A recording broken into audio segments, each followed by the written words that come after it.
¿Qué tal amigos? ¿Cómo están? Bienvenidos a la edición semanal de Sin Anestesia por el canal de YouTube de Tribu. No deje de darle me gusta a esta entrevista, a este programa y de seguir la cuenta, el canal de Tribu Televisión.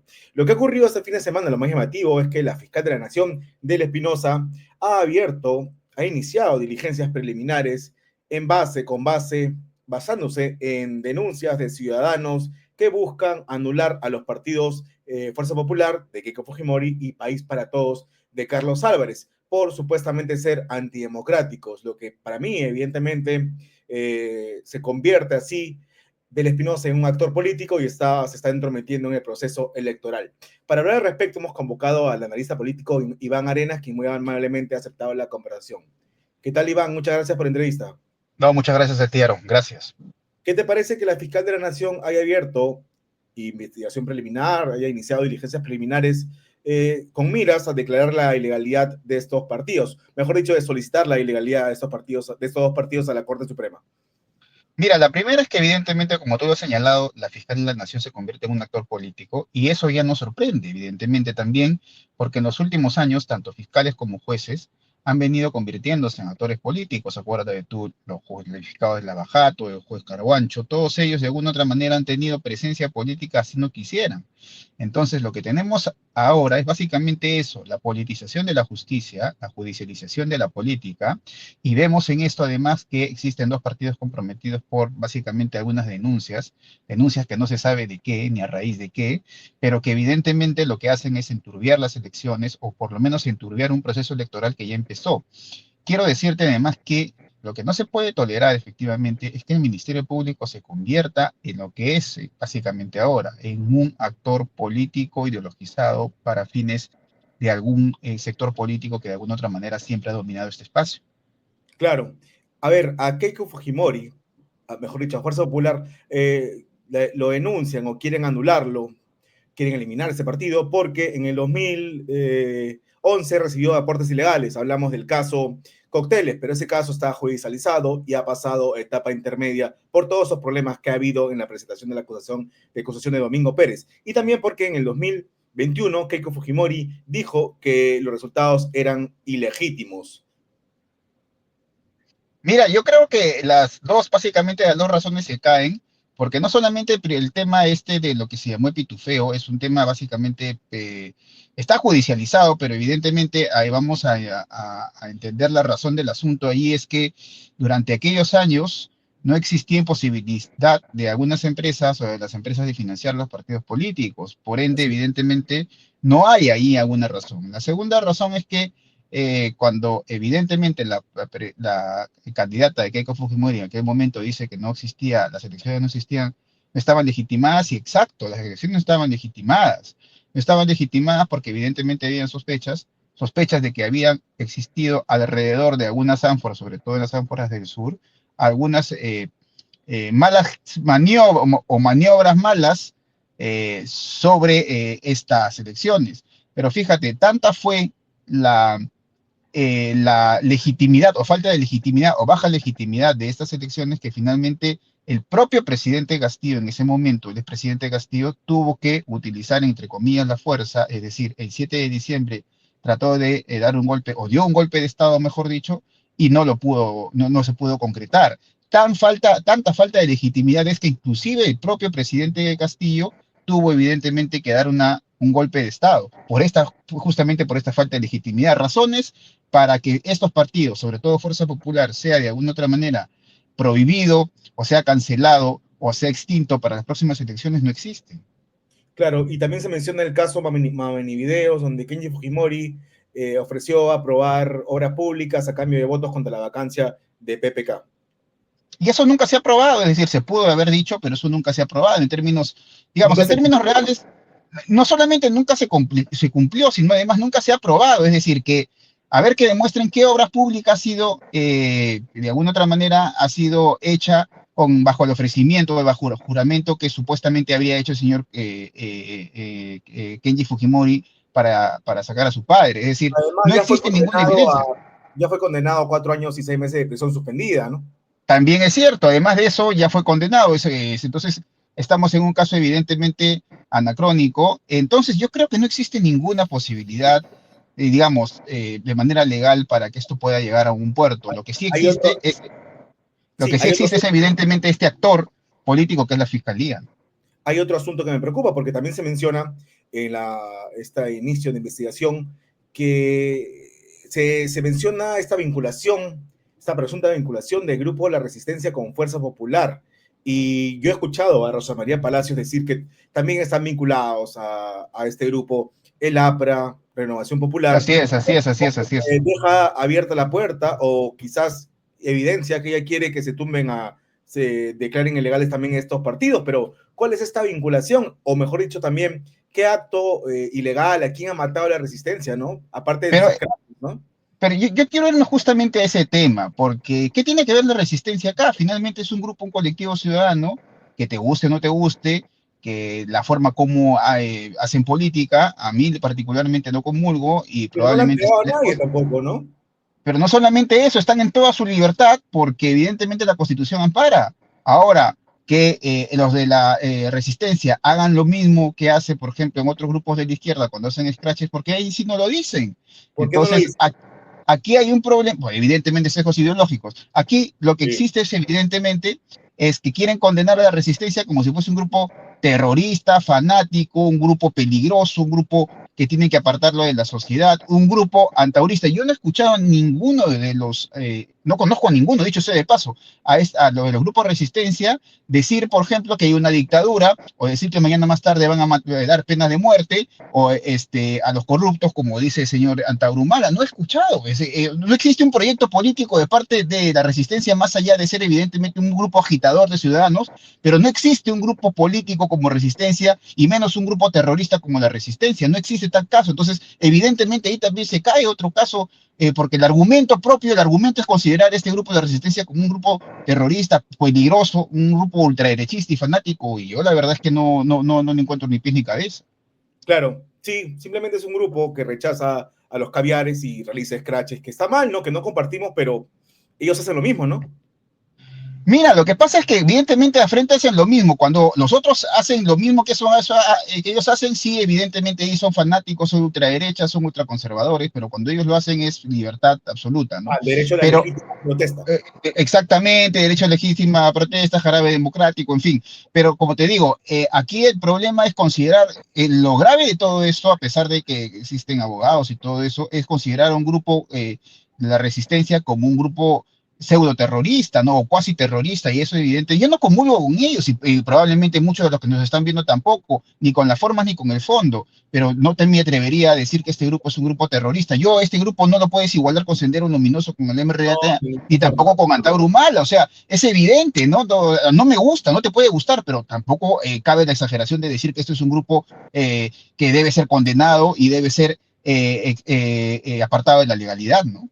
El caso de Carlos Álvarez es también lamentable, ¿no? Porque a él, un antaurista, Javier Zulca, quien era militante del disuelto partido de Antauro Humala y ha estado condenado varios años, 16 años de cárcel por el andahuaylazo, busca que se declare la ilegalidad del partido País para Todos, porque Álvarez dijo que estaba a favor de la muerte, de la pena de muerte para violadores menores de edad, de la expulsión de los migrantes ilegales extranjeros y de la salida de Perú de la Corte IDH, como lo estamos muchos, ¿no? Bueno, la verdad es que si le preguntas cerca del 90% si está de acuerdo con las opiniones que tiene el señor Álvarez, probablemente, digamos, 9 de cada 10 personas te puede decir si le preguntas a la gente, ¿no? Pero no se trata de eso inclusive. Creo yo que simplemente son unas opiniones del señor Álvarez, no son más allá de eso, es decir, no hay un proyecto político o no se ha concretado un proyecto político tras de eso. Y si se concreta, evidentemente van a ir, me imagino yo, va a hacerse posible bajo el marco de la ley, etcétera, ¿no? Y marco además, y si se quiere retirar mañana más tarde de la Corte Interamericana de Derechos Humanos o de otra Corte Interamericana o otra Corte parecida, va a ser evidentemente bajo los cánones estrictos de la institucionalidad. Pero más allá de eso, considerar a Carlos Álvarez una persona peligrosa, una persona que Democrático.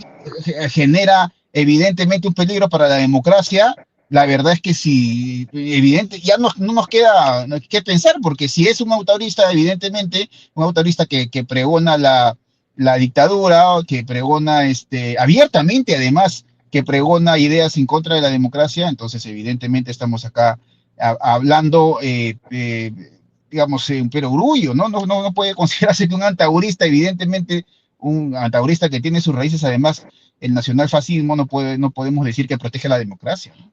Claro, y además, al amparo del artículo 14 de la Ley de Organizaciones Políticas, yo creo que estuvo bien anulado, que la Corte Suprema hizo bien anular el partido de Antauro Humala, ¿no? Porque él salía a decir que iba a fusilar a los presidentes sin que exista ninguna condena, quería instalar una dictadura fascistoide, ¿no? Es que, a ver, una cosa es la opinión del señor Carlos Álvarez como la opinión mía o la opinión tuya, que estamos de acuerdo, por ejemplo, en la posible salida de la Corte Internacional, o Sí, por lo menos, o eliminar a violadores, ¿ya? Entonces, una cosa es eso, pero todo en el marco de la democracia, ¿no? Aquí no decimos que vamos a volar la democracia, sino todo no, en el pues, marco de eso que se llama democracia. Aquí lo que hace el señor Antauro se va a volar el marco democrático. Esa es una cosa absolutamente distinta a lo que dice el señor Carlos Álvarez y lo que probablemente pensamos tú y yo acerca, por ejemplo, de penas más severas para violadores y para estos grupos criminales y evidentemente estos grupos extorsionadores, ¿no? No tiene que ver una cosa con la otra. Uno quiere volarse el régimen de la democracia y el otro en democracia quiere hacer cambios, como probablemente 9 de cada 10 peruanos lo quisieran, ¿no? claro. Sí, pues no se puede comparar las situaciones, ¿no? No, evidentemente no hay punto de comparación, como te digo, uno quiere volarse el régimen, lo que se llama democracia, y el otro evidentemente quiere hacer cambios en democracia dentro de respetando la institucionalidad de democracia, si es factible o no es factible lo que propone, ¿no? Sí. Entonces, ¿por qué Del Espinosa ha acogido estos argumentos, esta denuncia de estos ciudadanos que, como vemos, carecen de argumentos, carecen de motivos para declarar la legalidad de estos partidos y ha iniciado investigaciones preliminares? Porque creo yo que la señora se vuelve un actor político ideologizado, un actor político que de alguna otra manera quiere incidir en las próximas elecciones, un actor ¿Para político. favorecer a quién? Yo creo que para favorecer a los grupos, evidentemente, que con las que ella comulga, esos grupos, no sé si todo eso que se llama el sector caviar, pero probablemente a los grupos, por lo menos no favorecer la unidad de una posible derecha o centro derecha, ¿no? Yo creo que por allí va la cosa. Pero como te digo, me parece una exageración que la señora fiscal siquiera haya tomado o haya, por lo menos haya aceptado digamos, estas denuncias de manera preliminar, no tienen ni pies ni cabeza, ¿no? Por más que Fuerza Popular te guste o no te guste, ¿no? ¿Y qué hacer al respecto entonces? ¿El Congreso La tiene que profunda llamarlo? reforma, es que aquí el problema, Aaron, el problema es de que hay una judicialización de la política, ese Una es el gran persecución, ¿no? detalle, exactamente, va a haber persecuciones políticas. Yo lo que a ver, yo lo que creo o intuyo es que empieza una larga noche de persecución política y utilizar a la fiscalía como persecutoras de algunos partidos políticos y de algunos líderes concretos. Yo creo que va a ser similar a lo que pasó durante las elecciones pasadas, que además vivíamos el fragor de las investigaciones de la trama Lava Jato, y estas investigaciones se utilizaron además para denigrar, aniquilar al enemigo, al adversario, ¿no? Entonces, me parece que vamos con lo mismo. ¿Y hacia dónde vamos? Yo creo que de todas maneras vamos a hacer una reforma, ¿no? El problema es que no existen condiciones todavía para hacer la reforma, una reforma de Ministerio Público como una reforma de Poder Judicial como la Junta Nacional de Justicia, ¿no? Claro, hay que recordar que en el 2021, cuando Keiko lideraba las encuestas, esta era la primera vuelta, Pérez se apuró y presentó esta denuncia por el caso de Cocoteles y que fue Pero un estropicio Pero total, ¿no? claro, claro que sí. Te diste cuenta cómo Pérez, antes de las elecciones y de manera además estratégica, no absolutamente nada casual, lo que hizo fue presentó esta denuncia además que se han rechazado cerca de más de 20 veces, además, ¿no? Entonces, lo que tenemos ahora es básicamente eso. Van a querer judicializar a Fuerza Popular como al señor partido del señor Carlos Álvarez, pero evidentemente empieza una larga noche para la persecución de algunos partidos políticos porque la fiscalía nuevamente vuelve a ser un actor relevante en la discusión política. Eso significa que la judicialización en la política y la politización e ideologización en algunas instituciones claves o tutelares para la democracia peruana y para el Estado han sido tomadas y evidentemente quieren jugar un rol preponderante que no les ni les conviene, pero además ni les corresponde, ¿no? Sí. Dina Boluarte se adelantó y convocó las elecciones antes del plazo límite. ¿Qué te parece esa decisión? Me parece que es una decisión interesante porque acuérdate tú que ella venía ya de un golpe político que fue básicamente la censura del exministro del Interior, y yo creo que ella no le tenía otra más opción que apurar las elecciones para cambiar el escenario político, ¿no? En todo caso, digamos, este apuro de las elecciones, este anticipo de las elecciones, lo que ha generado justamente ha sido el despertar de otros actores políticos, como en el caso del Ministerio Público, ¿no? Que Una le cosa quita que los es, reflectores a ella, ¿no? exactamente, le quita los reflectores a ella. Era un paso estratégico, ¿no? Era un paso estratégico que ella tenía que darlo de todas maneras, porque si quería cambiar, quería reducir y quería salirse del frente, quería salirse del foco, evidentemente tenía que llamar a elecciones y ya no le correspondía a ella la situación, sino ya están evidentemente los partidos, los líderes, los partidos que aún faltan inscribirse, el Jurado Nacional de Elecciones, todos ellos ya empiezan a tomar cierta relevancia en medida de que van pasando los días, pero eso no hubiese sido posible si ya no cambiaba el escenario al momento de llamar a las elecciones, ¿no? Y al convertirse en un pato rengo, ¿se agotan las posibilidades de que sea vacada o aún crees que existe esa No, yo posibilidad? creo que ella todavía tiene posibilidades porque ella, mira, no le hace daño a nadie en este momento, no le hace daño al Congreso, el Congreso no la... el centro del poder gira alrededor del Congreso, siempre ha girado alrededor del Congreso y del Ejecutivo, salvo que ahora con la convocatoria de elecciones le quita a ella bastante peso, pero ella todavía tiene margen de hacer política, ella todavía tiene margen de hacer algunas modificaciones, de cambiar de línea en el gobierno. Yo creo que ella todavía tiene, digamos, todavía tiene camino, espacio para hacer política, ¿no? Cosa que ella probablemente no lo quiera, pero el espacio del poder, el núcleo del poder básicamente está dentro del Congreso y dentro de algunas fuerzas políticas, caso APP, caso Vladimir Cerrón, caso partido de Vladimir Cerrón o caso Fujimorismo. ¿Pero no crees ya que se le vaque o sí? Todavía puede vacársele.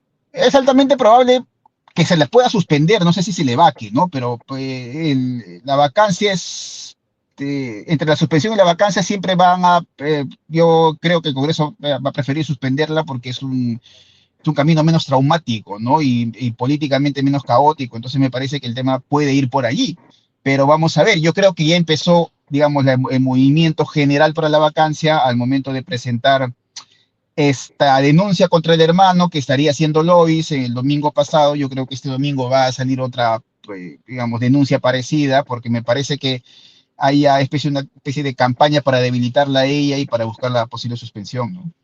Pero eso no sería el remedio peor que la Yo creo que enfermedad. sí, sí, me parece que sí, porque yo creo que en el año 2026, en caso de que alguno de estos, digamos, grupos de izquierda radical puedan pasar elecciones, no se van a poner de acuerdo con una mayoría en el Congreso. Yo honestamente creo que vamos a vivir a ver, las exaltaciones en el país han sido básicamente por dos cosas, o la ingobernabilidad ha sido por dos cosas. La primera, porque el Ejecutivo no tenía mayoría, era muy difícil de construirla, y por ende la segunda era la relación entre el Ejecutivo y Legislativo, era malísima. Acuérdate tú desde Ollantumala, propio Martín Vizcarra que tuvo que cerrarlo, luego vino el nuevo Congreso que lo vacó a él. La relación difícil ha sido siempre entre el Ejecutivo y el Legislativo que ha originado estos caos. Ahora, me parece que el 26, si no existe un Ejecutivo que pueda llegar a un acuerdo con una mayoría en el Congreso, va a ser definitivamente años muy difíciles, ¿no? Años donde va a decirse, ¿por qué no tenemos la estabilidad que teníamos durante la época de la señora Dina Boluarte, ¿no? Y Dina Boluarte va a estar en ese momento va a estar investigada y probablemente va a estar con una investigación preliminar, en fin, ¿no? Ella va a estar investigada porque ella,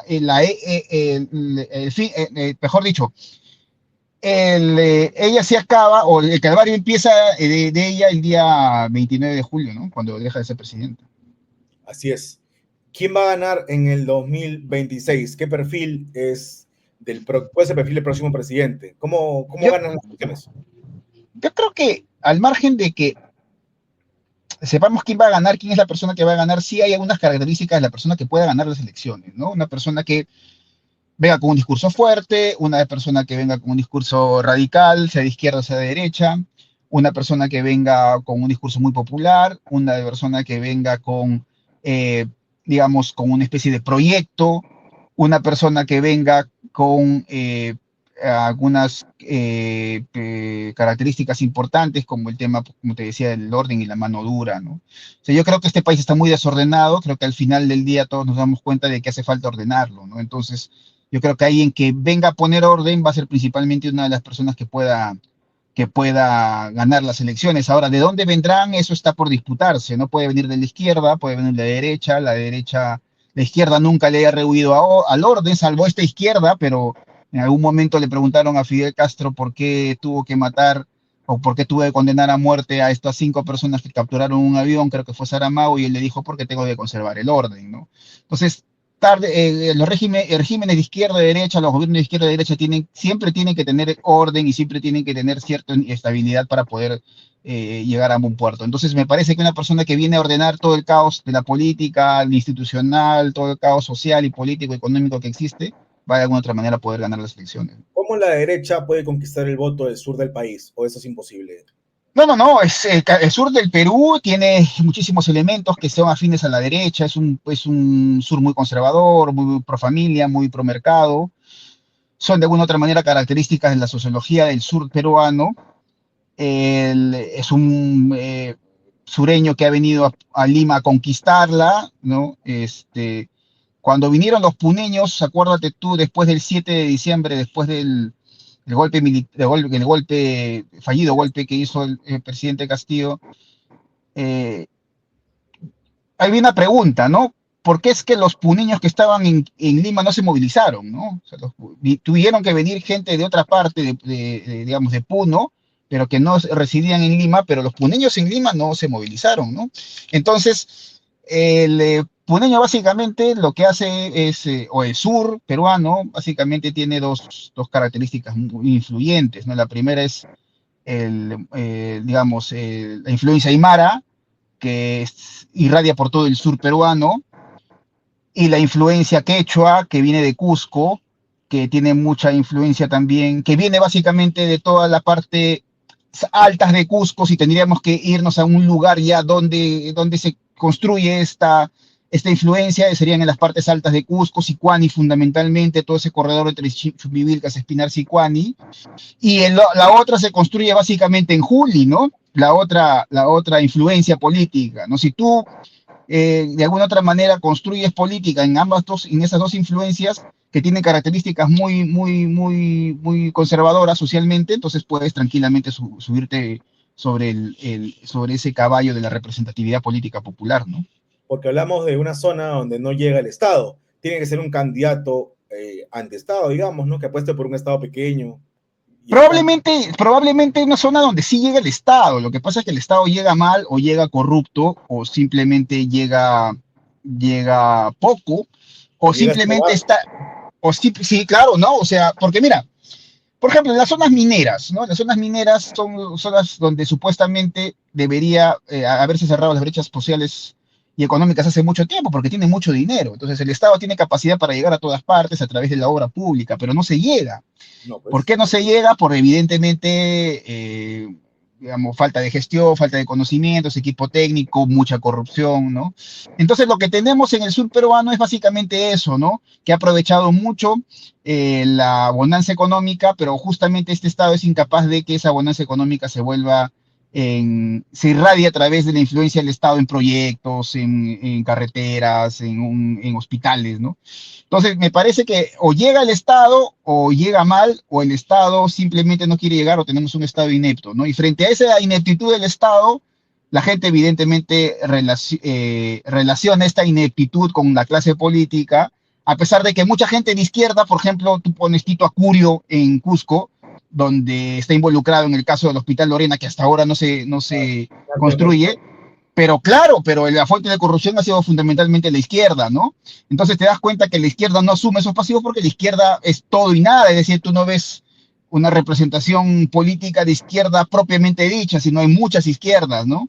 Entonces, la izquierda puede tranquilamente, si tú ves en los últimos 20 años, las 2 décadas, la izquierda en las regiones o en los distritos ha ganado muchísimo y ha hecho muy poco o ha estado involucrado en casos de corrupción. Lo que pasa es que, como te digo, tanta es su heterogeneidad, tanta es su universalidad, que es muy difícil reconocer quién es de izquierda. Tito Apuri es un hombre de izquierda, relacionado además al partido y antes es un corrupto, pero nadie dice que la izquierda necesariamente, ¿no? Entonces la Gregorio izquierda puede Santos, reivindicar, ¿no? Vladimir Cerrón. Claro, el mismo Vladimir Cerrón, ¿no? El mismo Gregorio Santos, es decir, pero ahí nadie dice la izquierda, ¿no? Ahí nadie dice, no, la izquierda, como te digo, ha gobernado. Echarate, por ejemplo, ha gobernado la izquierda, casi todos sus alcaldes han sido de izquierda y casi todos han sido corruptos y todos han terminado fugándose de la zona o yéndose a otro lugar, o condenados y alegados fugados, ¿no? Entonces, lo que existe en el sur también es mucha de la culpa de la izquierda. Lo que pasa es que es imposible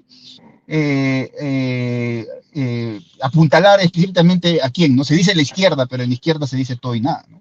Claro, tú también señalaste que la izquierda vota en contra de Lima. Eh, el candidato que quiera ganar esos votos no tiene que mostrarse como el candidato de los ricos, digamos, ¿no? Sí, no, mira, pero al margen de, esta es una pregunta muy bacán, porque mira, al margen de los ricos de Lima, hay dos establishments, ¿no? O sea, digamos, dos características en eso que me dices, ¿no? Primero ricos y luego Lima, ¿no? Ellos votan en contra de Lima, no votan específicamente en contra de los ricos de Lima, porque muchas veces son ricos de Puno que votan en contra de Lima, ¿no? Lo que ellos quieren muchas veces es sentarse en la mesa donde se reparte el poder del Perú, ¿no? Cosa que no lo hacen hasta ahora, y solamente ven que Lima lo ha hecho, ¿no? Entonces resulta también que ves a mucho empresario emergente y emprendedor en las limas distintas, en las limas que algunos encuestadores llaman premoderna, pero también votan anti-establishment, ¿no? ¿Por qué votan anti-establishment, no? Porque evidentemente ahí hay un reconocimiento de que Lima es el establishment político, económico y cultural al cual hay que subvertir, digamos, ¿no? Entonces no es que la gente vote específicamente contra Lima por ser rica, ¿no? O por ser blanca, sino porque es el centro de poder dominante, ¿no? Si este centro de poder dominante lo transfirieras a Arequipa o lo transfirieras a Cusco, la gente votaría contra ese centro de poder dominante, ¿no? Entonces son las burguesías informales, las burguesías ilegales, las que están queriendo un lugar en ese espacio y están buscando alguna representación política y encuentran a cualquiera por ahí, y Pedro Castillo resulta que es calza porque es una prédica anti-establishment y es fácil, digamos, alinearse con él, fácil confundirse con él, ¿no? Entonces construyen una anti-establishment contra Lima y contra lo que ellos llaman, pues, este régimen económico neoliberal, por más de que ellos sean más capitalistas, ¿no? Claro, son fenicios prácticamente, ¿no? Sí, claro, o sea, te digo, es increíble que la capitalista Puno vote por un socialista, ¿no? Ahí no hay ninguna lógica, no hay ninguna lógica económica, ¿no? Hay una lógica específicamente, una lógica cultural, ¿no? Una lógica de pensamiento, básicamente, de cómo perciben a Lima, cómo percibe culturalmente a ese centro de poder, ¿no? Entonces creo que los que ellos votan justamente es para, entre comillas, democratizar estos centros de poder y que también ellos sean un centro de poder alternativo a Lima, ¿no? Lima ven como la capital del país, pero la ven muy distante, la ven muy diferente, ¿no? Pero además se mueven por venir a Lima, porque muchos de sus hijos, muchos de sus papás también están en Lima, o han vivido en Lima, o tienen un proyecto, o tienen un emprendimiento en Lima, ¿no?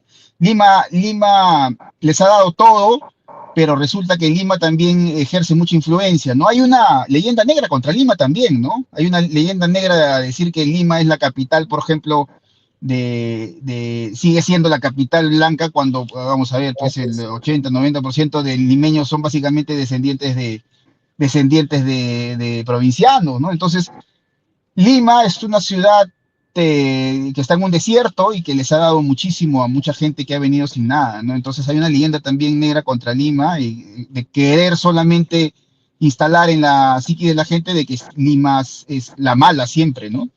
Claro. Muchas gracias por la entrevista, Iván. Seguiremos hablando sobre este tema en otra oportunidad. Chao, que estés Perfecto, bien. Salomón. Muchas gracias a ti. Gracias. Ok, amigos, esta fue la edición de fin de semana de su programa Sin Anestesia. Nos vemos la próxima semana, el próximo sábado, con una nueva entrevista. Que tengan un buen fin de semana. Chau, chau.